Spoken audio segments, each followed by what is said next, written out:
Your body has a system to keep your blood vessels narrowed, increase salt retention in water, that is tissue perfusion balance, and maintain the blood pressure in emergencies such as traumatic bleeding and other times. This is the inbuilt mechanism to survive through the renin-angiotensin-aldosterone system, or RAAS. The renin-angiotensin system, or renin-angiotensin-aldosterone system, is a hormone system that regulates blood pressure, fluid and electrolyte balance, and systemic vascular resistance. It is natural for the blood pressure to rise with age due to overreaction of the RAAS system and the natural process of thickening, hardening, and narrowing the lumen of the arteries. This is how you develop high blood pressure with age due to increased pumping force used by the heart to counteract the peripheral resistance of the arteries and force blood through. You could count against RAAS system through medication and lowering the blood pressure to normal range when treating high blood pressure.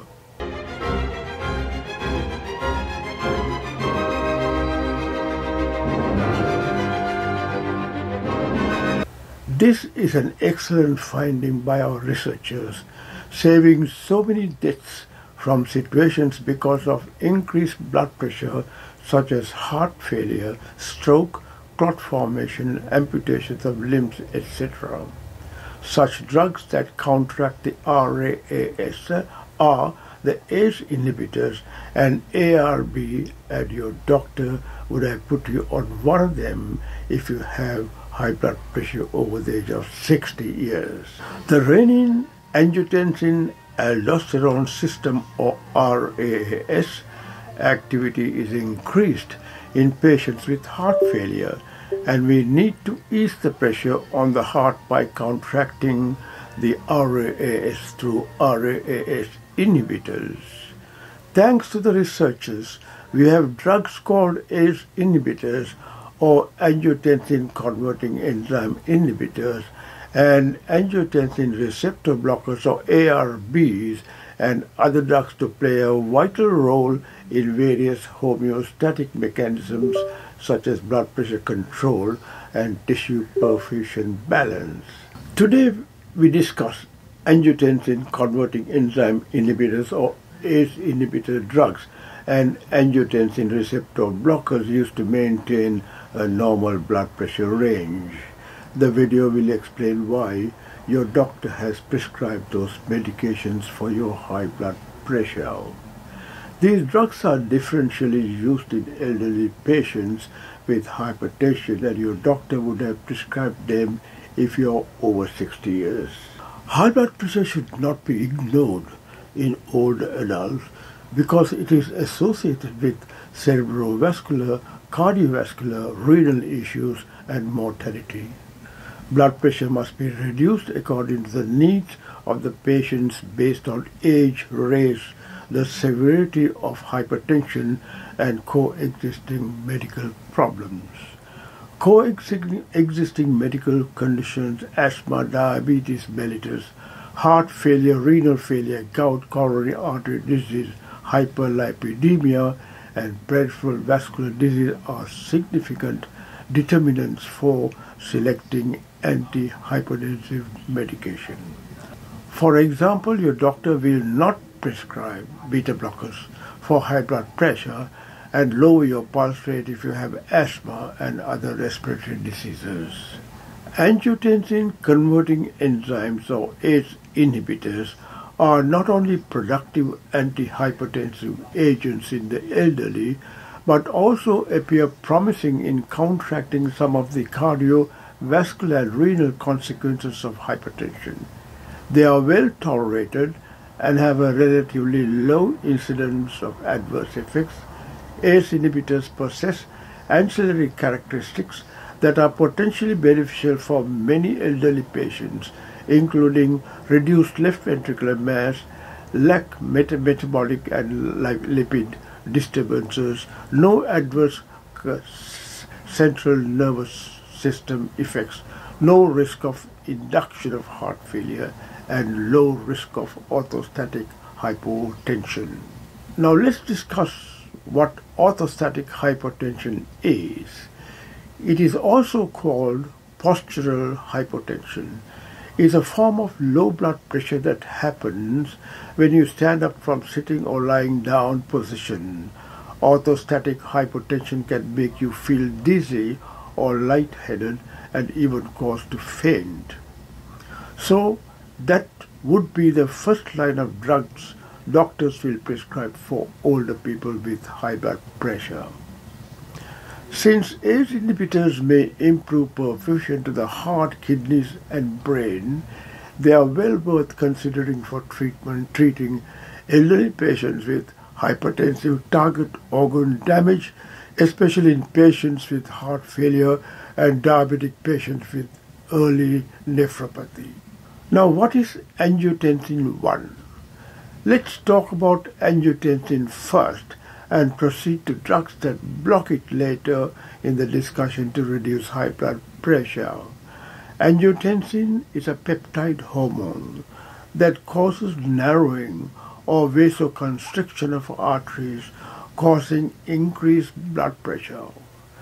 It is part of the renin-angiotensin system that regulates blood pressure as discussed before. What is renin-angiotensin system or the RAAS system? It is also called renin-angiotensin-aldosterone system or RAAS. This system is a critical regulator of blood pressure, including blood volume and electrolyte balance as mentioned before. Normally, renin is secreted by special cells in the kidneys if blood pressure is too low, thus activating angiotensin 2 to increase blood pressure and vascular resistance. Angiotensin 2 is derived from angiotensin 1 by an enzyme secreted in the walls of the blood vessels called angiotensin-converting enzymes. When your blood pressure drops too low or your body doesn't have enough salt, renin gets into your bloodstream.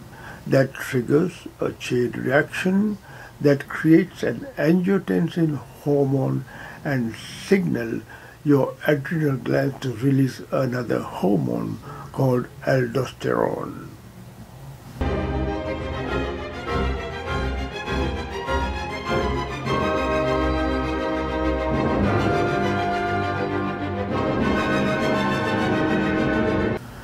Angiotensin also stimulates the release of aldosterone from the adrenal glands that sits on each kidney like a cap, promoting sodium retention by the kidneys. In short, by narrowing arteries and retaining salt, angiotensin helps maintain the normal range of blood pressure and fluid balance. This is a natural event when people are traumatized to minimize the rate of bleeding for survival. The precursor of angiotensin is a protein called angiotensinogen produced in the liver. Angiotensinogen is broken by renin, an enzyme produced in the kidneys, to form angiotensin 1. As the blood pressure passes through the lungs and the kidneys, it is further metabolized to produce angiotensin 2 by angiotensin-converting enzyme. The angiotensin-converting enzyme is produced by the vascular endothelium or inner lining cells to help regulate blood pressure. It catalyzes accelerating the conversion of angiotensin 1 and inactive protein to angiotensin 2. So let's summarize what we have learned so far. Liver produces angiotensinogen.